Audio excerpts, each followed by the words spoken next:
Greetings! Welcome to the Devlog for hot dogs, horseshoes, and hand grenades. We're going to start off as always with a quick sound check. Make sure your speakers aren't up too high. Wonderful. So what have we got for you this week? Well, we've got some more improvements to the rebuilt handguns, which I will show you in a moment. And of course, as I teased on Wednesday, we've got a whole bunch of now functional firearms. I'm not going to go through all of them today because I actually tallied up about how long that would take, and I'd have you here for like well over an hour. So we're going to look at the sort of greatest hits, the stuff that really has impactful new sounds sort of by type, as well as ones that have some new features or fixed prior features. So let's start off with our handguns. So there's sort of two major things this week that are present that were not before. Actually, three, technically. The first is manual hammer manipulation, which is in the release build, but it works a little more consistently now, and is most relevant to our sort of double-action, single-action handguns like our M9 here, in that we can, say, load a magazine, we can rack the slide, cocking the hammer, and with the M9 we can actually decock this two different ways. We can either click on the right side of the touchpad, slightly pull the trigger and drag up, and that will decock the hammer. I can recock it by clicking right on the touchpad and dragging down, so it's cocked again. Or in the case of the M9, because its safety functions as a decocker, we can actually just click up on the touchpad, and that will both engage the safety and decock the firearm. This is a DA weapon, so we've got a round in the chamber, which means I can totally go from an uncocked position and go ahead and fire.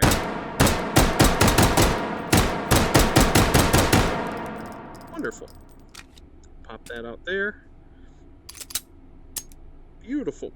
The other thing that's been done that is a long time coming, I don't know why I didn't think to do this, but someone thankfully reminded me, and I'll just do this with the CZ here for variety, is that before, based on where you grabbed the slide, you would have one of two things that could happen. Either if you grabbed it towards the rear, the slide would sort of jump towards your hand, or if you grabbed it in the fore, you'd have to actually pull it back a pretty far distance before it started moving. Now, this doesn't happen. We can grab the slide at any position in its interaction zone, and it immediately starts moving correctly relative to our hand. So that should hopefully make these just feel more natural to operate. Delightful. And put that down there. So those are our sort of advances and upgrades to our handgun simulation. Oof, pardon me. So moving on, what do we want to play with first? Okay, so this is going to be an odd first choice, but is a new feature for our version of it in game than before, which is that the AUG's charging handle here can actually be locked up just like an MP5. Oops, as I hit my controllers together, as an MP5 or a UMP. I also made it require just a little more speed to be able to knock it down, as a number of people are talking about accidentally knocking it down while loading the firearm. Always be aware of where your controllers are. This one, actually, remember, this just goes between safe and a dual stage trigger, meaning that if I begin to pull the trigger back, like so, very carefully, we will fire a single shot. Oh, there we go.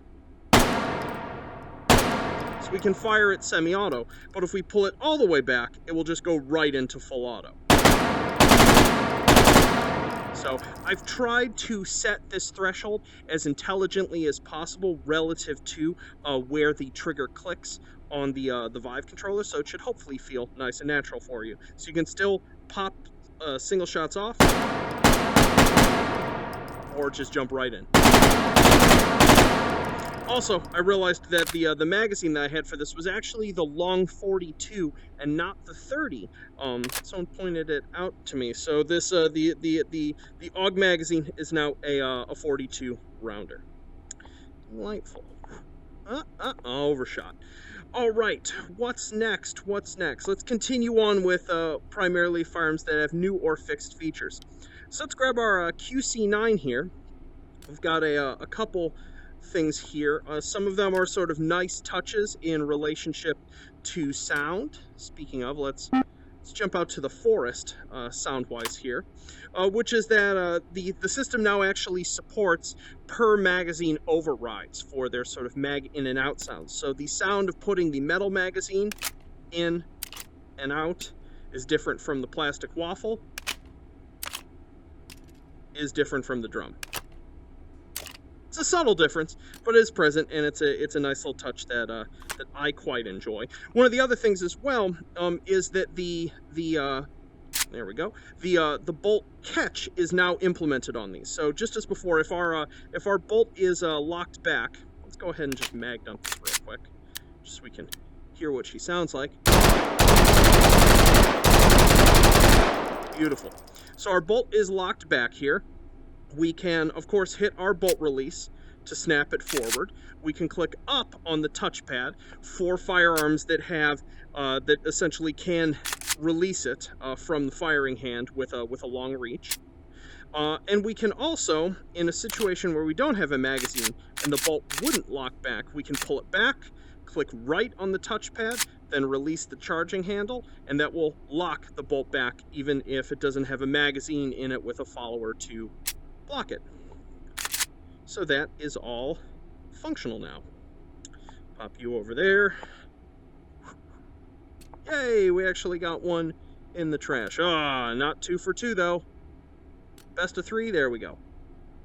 What next? What next?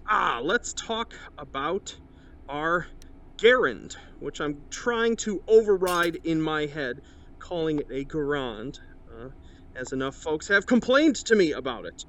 So a number of things for this. For one, the M1D variant has been removed from the item spawner, as this is now a separate thing. In reality, you wouldn't be able to hot swap it, but I didn't want to manage all the separate entries on the item spawner. And what's cool is that I essentially wrote a system where the piece of the backside that would normally block you of fixing this disappears when you actually attach it to the rifle. So you can indeed hot swap that in.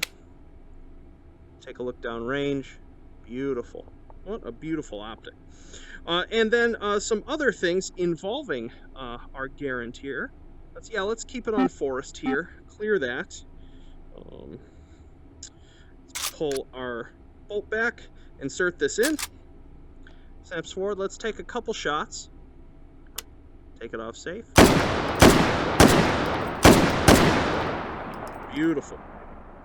So one thing you can do, and granted, right now you actually have to set the rifle down to be able to do this, is that I could take a partially loaded end block out here and actually pull the bolt back here and insert more rounds into the partially loaded clip. Fire away.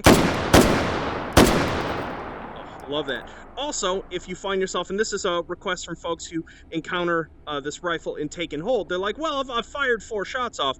I really want to just go ahead and go back to quickly being fully loaded without having to fire the other 4 shots of the rifle. So you can do this now. Basically, if you grab the bolt and pull down like this, and then click the mag release button on the firing hand down on the touchpad, it will just prematurely eject your partially loaded end block.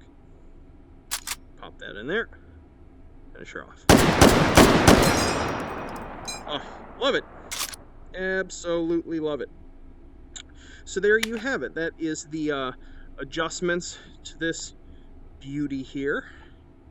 Let's pop that there. What next? What next? There's not a ton more, I would say, that have truly new features. It's just the sort of like tuning that we've gotten involving various bolt behaviors and things like that. I think what I'm going to do is just grab a few of these that have, let's do what you should never do in an actual gun range, which is just knock things out of the way.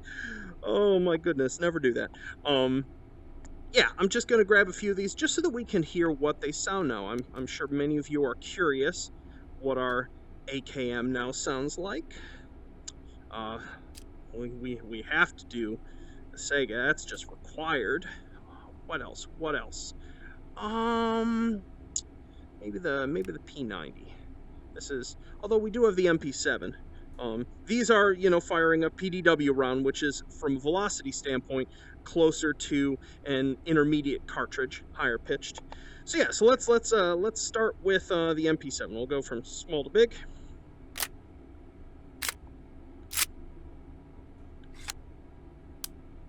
Let's do a couple shots in the forest. Does this pop up? Yep. Pop those up.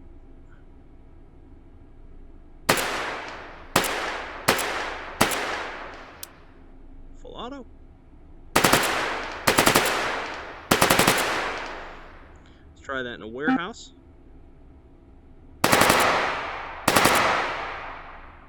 Outside open.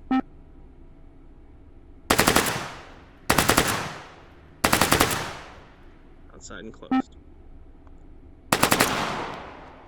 Beautiful. And empty. Put that back there. Next up, let's do the P90, a personal favorite. Remember, this one too has, even though it has explicit semi and full auto modes, on full auto, it's still a dual stage trigger. So if you take these light trigger pulls, you can still get off those sort of single shot taps or jump just right into full auto.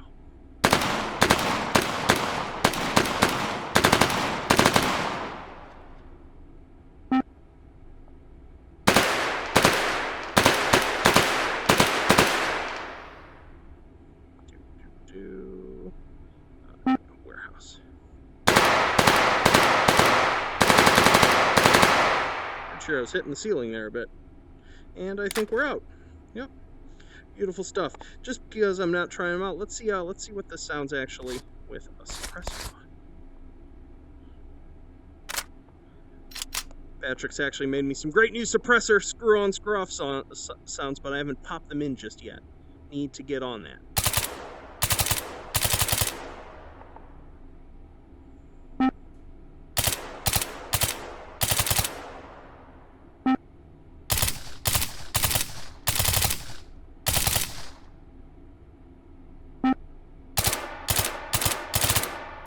Beautiful. As you can see, this one probably has a little more gas coming out of the top of its bolt than it really should, considering how sealed this is. So I should do something about that.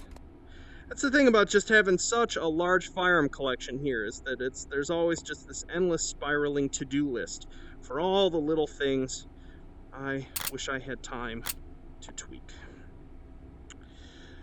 All right, let's go for a significantly larger size here. This is Sega 12. Start in the forest. Oh, listen to that reverb.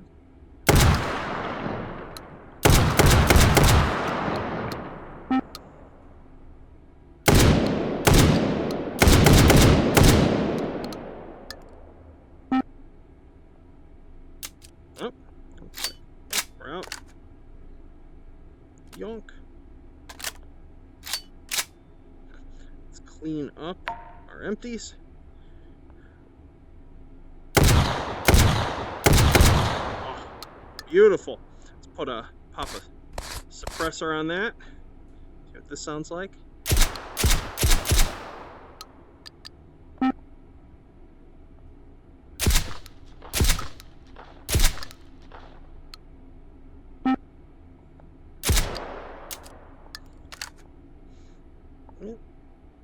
Let's just do one more fast mag dump here. Just see what it sounds like going full bore. Beautiful. Oh, absolutely love it.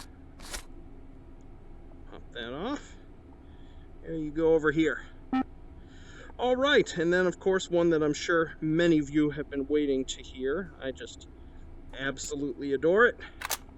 It's our AKM here. Start out in the forest.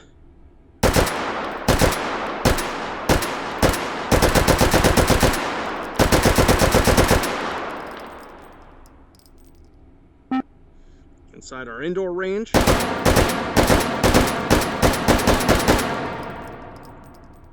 Warehouse.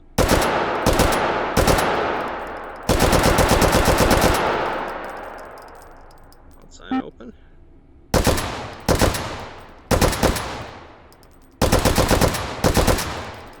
We empty? Looks like we are already. Wow. Should clear that nice and fast.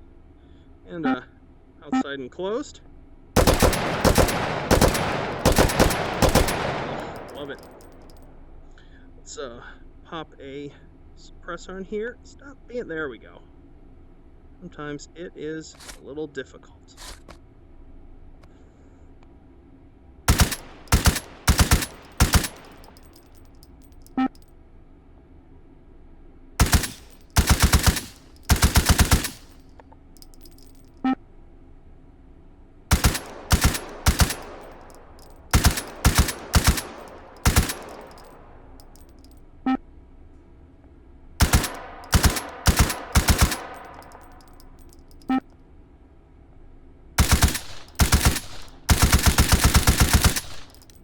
Beautiful.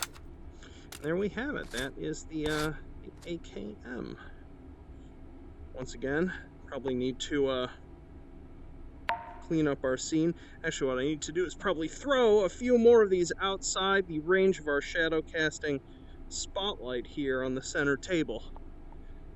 It's to record like this tends to have a good deal more overhead than just running the game. All right, and I'm sure you've been like, all right, when's he gonna finally get to it?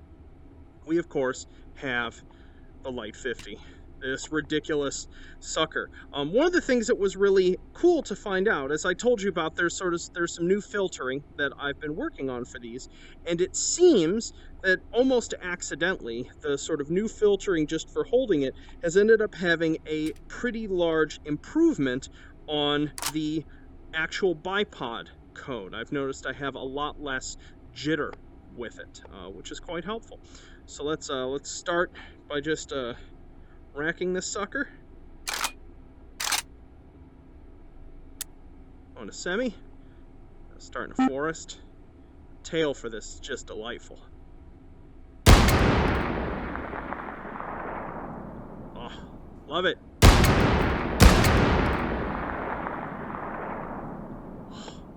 Chills. In a warehouse.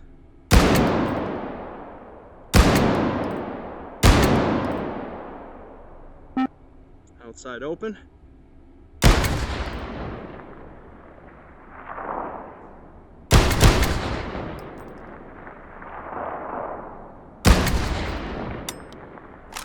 Out. Pop another one in.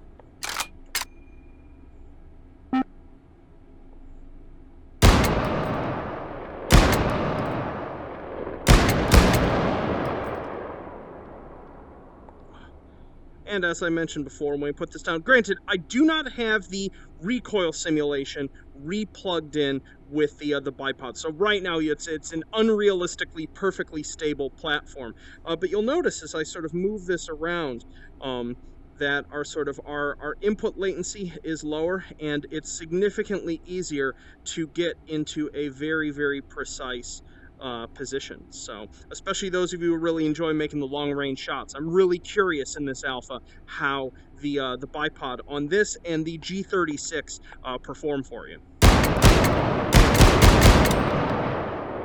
Beautiful. And so there is our Light 50 up there. Let's see, is there anything else you want to? Oh, well, it's probably worth seeing just how insane the recoil on that is now, as it should be. Let's go ahead and. I know I said I wasn't going to fire everything, but I'm having fun here, and there's still enough time to do this and upload the devlog, so I'm just going to keep going for a bit. Here's our SVD.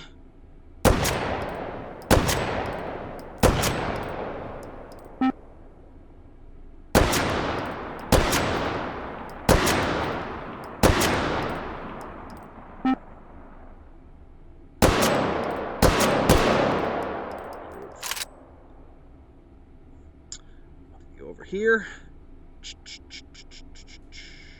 look around. Ooh, you know what we haven't done? I Is this the full auto one? I never know.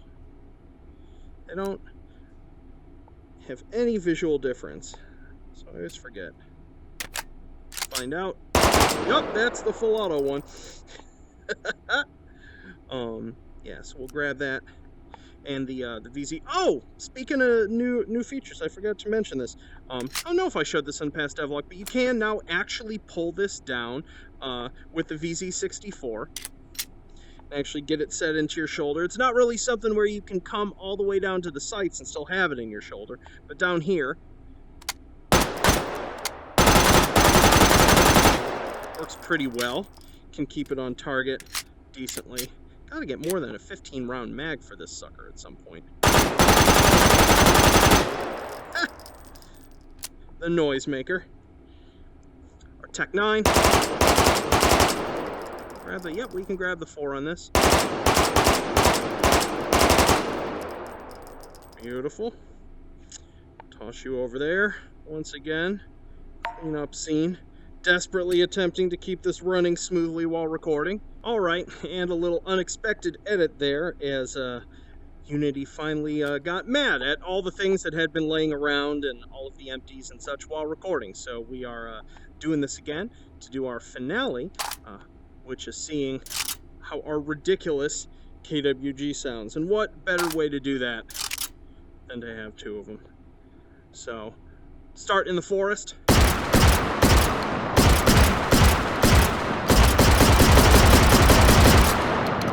Ah, delightful.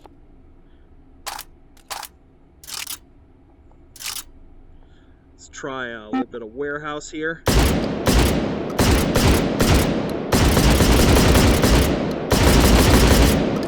Remember, this is full auto, but unless something is pretty much right in front of you, it's not exactly the recommended way to fire it. Outside open.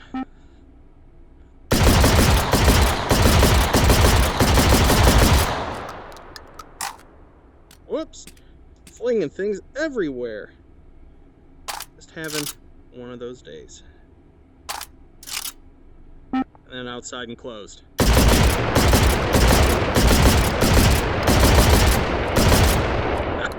Delightful. Let's see what sucker sounds like with an absolutely enormous suppressor on it. Can grab its 4.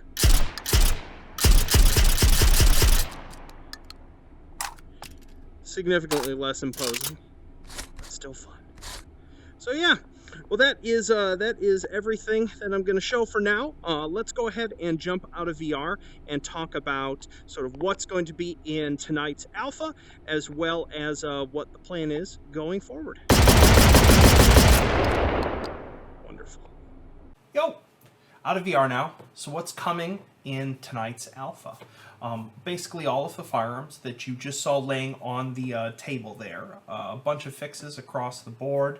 A couple firearms that I showed in the past, like the 1897, are now going to be in the item spawner. There might be 1 or 2 things that aren't in there that's been shown, but it's purely been because I just have forgotten it, and it's a lot to keep track of while I'm making this many sort of large changes to the collection. That's pretty much it in terms of changes. I'm still primarily focused on the firearms instead of bringing scenes back online. That's going to happen later. In terms of schedule stuff, you should all be aware you probably won't get a video from me next Friday, and that's because I'm going in for oral surgery on Tuesday. I am terrified. Absolutely terrified, which means that on Friday I will probably still be in bed on painkillers, bleeding out of the face and just being miserable. So I'm gonna take at least a week off or so just to recover from all of that. I hate the dentist so much. So just so you're aware, in case you're like, oh no, where'd he go? And of course, if you don't hear from me after like more than a week or something, I guess I like died or something. So hopefully that doesn't happen, but you never know. But yeah, but once I've recovered from all of that, I'm going to continue sort of finishing the last of the firearms in the list being implemented, the rest of the things in the rifle class, all of our lever actions, A couple other idiosyncratic ones need to be moved over, like the minigun and the launcher class firearms. And then once all of that is set, the next thing that we're plugging in sound related, as I sort of bring more scenes online and work on the mixer, is collision impact sounds.